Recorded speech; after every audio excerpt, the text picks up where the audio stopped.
Hello, I'm Chris Merritt, and with me is my colleague at the Rule of Law Institute, Sally Layson. And we've been joined today by Christoper Blanden QC, who is President of the Victorian Bar. And we're here to discuss the Victorian Government's latest pandemic legislation, which has been the subject of some serious concern within the legal profession, which has effectively led the charge to try and reform this scheme before it takes effect. An open letter signed by some of the state's leading silks says this scheme gives the government the power to rule by decree and bypass some of the most important methods of democratic oversight. That letter also makes the point that the legislation makes it possible to make differential orders based on the political beliefs of the people concerned. On the other hand, there is a provision in the scheme that means decrees can be reviewed in certain circumstances if certain conditions are met. My question for Mr. Blanden to start with is this enough? Well, firstly, Chris, thanks for having me. And apologies for my less than formal dress, but it is Friday afternoon, so I think I can probably be excused. No, it's not enough, is the short point. I think the problem, well, can I start with, I think the essential disappointment down here is that it's entirely opaque why this needs to be rushed through as a matter of urgency. This is legislation that any sensible person reading it would agree has very extensive powers given to the government that most people would, I think, properly view as a significant interference with their normal ability to go about their lives. And I think everybody recognises, as our experience over the last almost 2 years has shown, that those powers on occasions are necessary, some of them, all of them, or whatever. And that's fine, but this is enshrining in legislation powers without the necessary checks and balances after those powers are enshrined. And that's really the problem. And it's, as I say, a mystery why this has to be pushed through so quickly and why there hasn't been time given to discuss, debate, etc., how those powers should be not curtailed, but should be controlled by the Parliament. There is an argument that if the COVID-19 is going to be with us for the foreseeable future, that we need to not bypass democratic norms, but bring democratic norms with us into the new world where COVID looks as though it's going to be with us for quite a while. What are your thoughts on that? That's probably right. I don't necessarily disagree with that, but it's a bit hard to see how any democratic norms are served by this legislation because, in essence, it's not democratic. The problem is that there's no real, as I say, no real checks and balances in the legislation. There's no oversight at all by Parliament. So what's said to be in favour of the legislation is that it requires, firstly, the Premier, when he declares a pandemic, to then table the advice and information on which that pandemic's been declared. And then, in turn, after declaration of the pandemic, when a minister makes an order, he or she has to table the information on which and the advice on which those orders have been made. But the problem is nothing happens if they don't. It doesn't invalidate the orders. It doesn't invalidate the declaration. So you can clearly, under this Act, have a situation where, although the legislation requires, firstly, the Premier, then the Minister to do these things and table the information, if they don't, there's no consequence. It doesn't invalidate the order. It doesn't change anything. And there's no way that can be challenged. Now, you sort of might understand that if it was just an oversight, if it was something that had not been thought of. But that's clearly not the case because the legislation indicates that that has been thought of, because it specifically says that failure to comply with the need to tender this information doesn't invalidate either the declaration or the orders that are made. So that's a real concern. Is there still a role for judicial oversight? Is the role of the courts truncated, or can the courts still fulfil some form of check on the role of Parliament, on the role of the government? Actually? Well, it's very limited, given the, as you know, courts interpret legislation based on a whole range of particular things, and it's that interpretation that curtails the way they can interpret what the legislation is intended to do and how that then plays out in fact when the legislation's enacted. There's not much role for courts, a role by the courts in this circumstance, unfortunately. So what's this mean for the rule of law in Victoria? Well, I think it's a very retrograde step. The oversight as such that's said to be available under this bill, and it hasn't passed yet, but presumably it will relatively shortly. The oversight said to be vested in what's described as an independent committee of experts in various fields. Now, the difficulty with that, as we all know, is that those experts, in inverted commas, are appointed by the government. So there's not a great deal of independence, a great deal of objectivity, a great deal of arm's length involved in establishing the committee.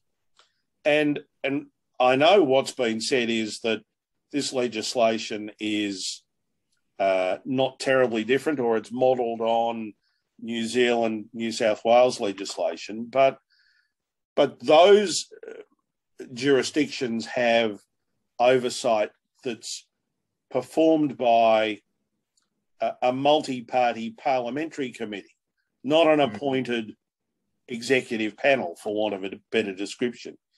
And that means that at least the democratic process plays a part in overseeing the implementation of the powers that are available under the bill. This bill doesn't incorporate or provide for any independent oversight, as do those other jurisdictions. Do you think those restrictions on the normal democratic process could actually backfire and lead to some in the community losing confidence, losing faith in the orders that are promulgated under this system? Well, I'm sure that's right. And we've seen, and I'm sure you've seen in New South Wales, a variety of views expressed about legislation to cater for the difficulties provided by COVID and restrictions that we wouldn't ordinarily be experiencing and the like. I think the natural reaction of most Australians is they're not very happy when they're told what they can do and what they can't do. And they're even less happy when being told what they can't do involves not leaving their home, their suburb, not being able to go to work, not being able to go to the park, not being able to go to the pub. I mean, pick an activity and you're not allowed to do it. So there's a natural unhappiness that flows from that. I think people understand, and largely have understood over the last 18 months, why those restrictions have been necessary. But I think they've done it a little begrudgingly. I think no one's been terribly happy with it, but they've understood sort of why it's been necessary. This is a quantum leap from where we've been so far, and I think that's the difficulty. If the government now comes out and just says, well, here's this range of powers that we want, and we're going to enact legislation that gives them to us, and it's not going to be the subject of parliamentary oversight, I think people become a bit cross because they don't have any say in it. So what is it how is it worse than it is now? So, for example, in New South Wales, we have the similar system where the public health order can be made with little scrutiny. It has huge impact on our human rights, but there's no human rights charter looking after it. What is specifically makes this worse? Is it the authorised officers? Because, you know, in New South Wales, we already don't have that oversight. What in particular? Well, I think what in particular makes it worse is that at the moment, the power to make these sorts of orders that interfere with people's day-to-day activities, that's based on an emergency powers provision. And they're supposed to be just that. They're for an emergency. But this legislation, just to pluck a silly example, but it fits the legislation.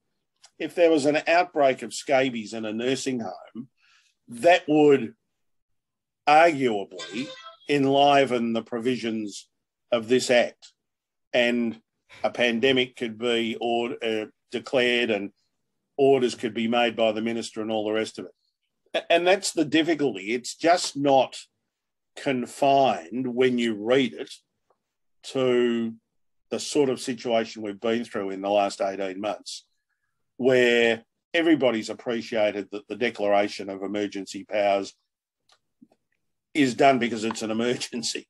Absolutely. And this bill, just on its face, isn't restricted to that sort of. And there's also the time frame. So in New South Wales, we have a rolling certain amount of days, but it's been rolling for 600 days. Yeah. And that seems the concern with this bill, that it's a long passage of time. How does that work? Well, there are indefinite extensions. There's no real time limit to how long this will apply. So you've got the bad combination of nothing happening if you don't provide the information and the evidence on which you declare a pandemic or you make an order, and then the capacity to continually renew that decree. And that's possible because failure to provide the information, failure to provide the advice, etc., to Parliament doesn't affect the order. You can just go on doing it. And, you know, conceivably, you could do it for 6 months or 12 months, still not have the information or the advice, yet the decrees continue and they're not invalidated by the failure to provide the information. So, I mean, if we're all ultimately trusting of our politicians and our parliaments, and we thought they'd really interpret things in the best possible light and, you know, would be doing the best for us always, well, perhaps we wouldn't be concerned. But anybody who's got a modicum of cynicism about them, and perhaps lawyers are more blessed with cynicism than most, anybody who's got any cynicism would be rightly worried about how these powers might be exercised. And remember, it's not just the current government. This is not a sort of political issue. This is a rule of law issue, because it could be any government. You know, once this is introduced, in 5 years' time, we might be 3 parliaments down the track, arguably. So you've got a government that we now can't quite envisage, but who's got all these powers. And what are they going to do with them? I mean, it's a good question, but it doesn't have an answer. Was there sufficient consultation? Did the bar, for example, have enough time or enough access to provide constructive criticism that could have improved this bill? Chris, I think, to be fair to us,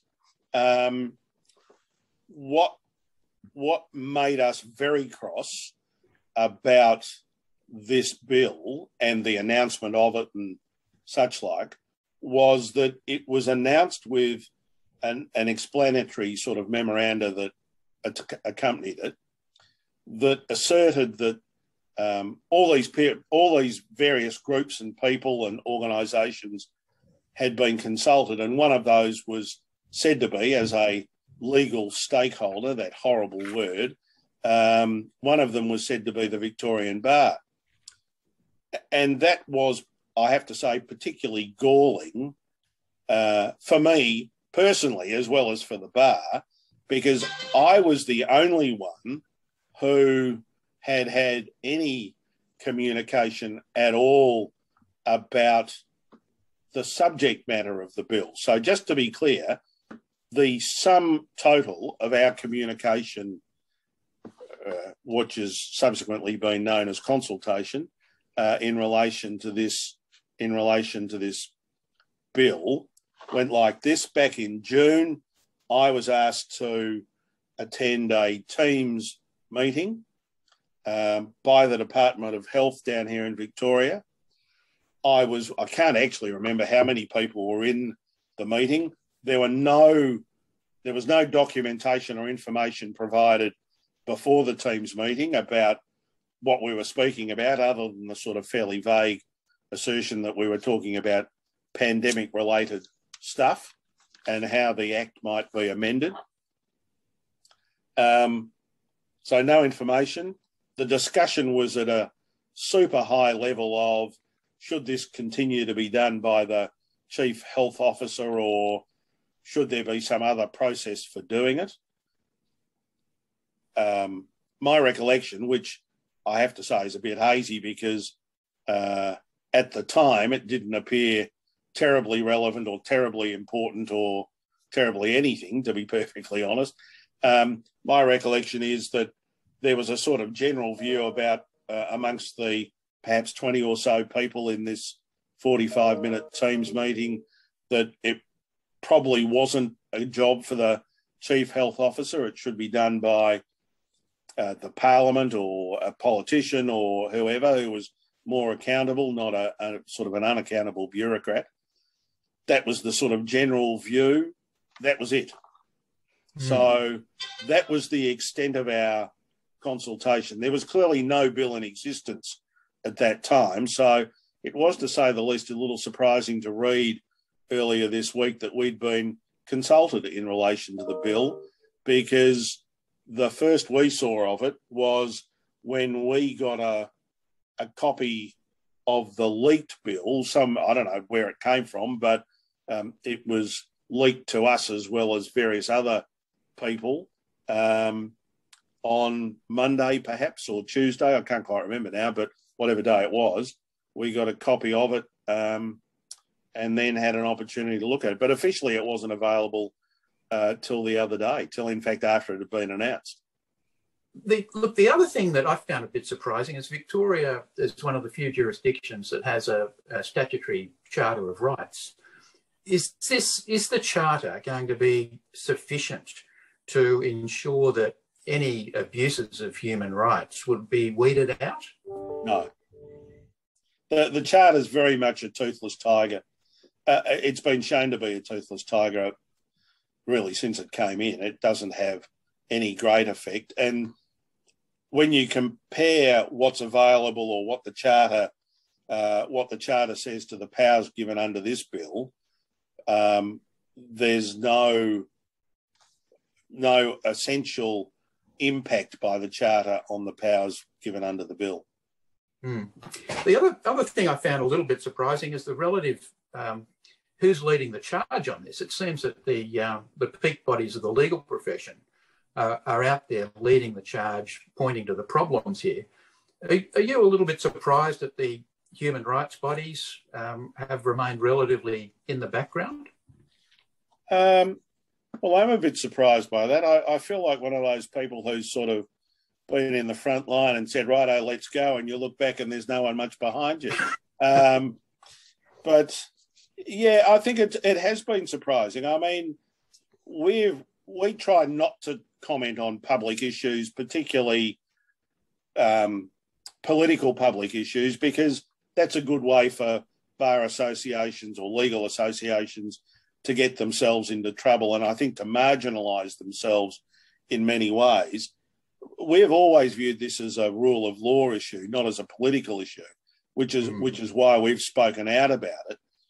But it has been interesting that really it's taken a bit of hyperbole by me to make the issue resound with others such that they'll then take up the cudgels and engage in the debate. It's a bit disappointing that no one else has really looked at it closely, because, you know, when you look at it, the powers given are quite extraordinary powers, ones that we would ordinarily view as quite extraordinary. And things like local officers being able to direct detention, and then the only place you can go if you're detained is to some strangely named detention review officer, and we don't know who they are, and it seems they can make a decision on your appeal from being detained on the basis of sort of knowledge, information and belief, and anything else they can refer to or think of. I mean, this is the most basic of human rights, not to be detained, and if you are detained, to be able to get before a court of law to have it sorted out. But you can't do that under this legislation. And what about the fines? Are they proportionate? I mean, it seemed the ones I read were even worse than the Western Australian fines. Well, they are, to put it mildly, they're very hefty. And, you know, there's also, in an aggravated circumstance, a 2-year jail term. And there's not been, part of the problem is there's not been any debate about whether that's a good idea, a bad idea, proportionate, not proportionate. They're all things that you would have thought should be nutted out in Parliament with a sort of healthy debate about, is it enough, is it too much, is it reasonable, unreasonable, etc. But there just hasn't been any debate about it. Mm-hmm. Have you received any support at all from the national body, from the Law Council? No. Would you like some? Sure. I think, you know, the more support we get, the better. I mean, to be fair, it's not really, directly speaking, a Law Council matter because it's purely a Victorian issue. But I think the concepts behind why it's an issue do run further than just Victoria. And I think it is an issue that the Law Council should consider and perhaps get involved in. Do you think this scheme is redeemable? Can it be improved to a point where it is consistent with the rule of law, or do you think it needs to be withdrawn? No, I think you could actually fix it. It'd take a bit of surgery to do so, but I think you could fix it. If, for example, you deleted the executive panel who was going to determine things and substituted a cross-party parliamentary committee, that would be a step in the right direction. If you made the failure to provide reasons and advice within the time specified, if you made that a disqualifying factor for the continuation of proclamations or orders, in other words, that led to their cessation, that would be a good thing. I'm very uncomfortable with local officers having the power to detain people and do that. I don't think that's appropriate. I've never thought that was appropriate. And this notion of detention review officers governing appeals in circumstances, again, inappropriate. But it shouldn't happen because those officers shouldn't have the power to do what they're doing in the first place. So I don't see any reason why. It's overkill is really, the whole thing speaks of overkill. I understand the importance and the reasons why the provisions are put forward, but I think what's been lost sight of is the potential negative effects of all these things coming in and passing into law. Great. Okay, well, look, I was going to say it's a good note to finish on, but actually it's a very depressing note to finish on. But it's good to get those views and that analysis on the record, and hopefully it might inform the government to review this at least before it takes root. Thank you very much. We'll see you later. Okay, thanks, Chris.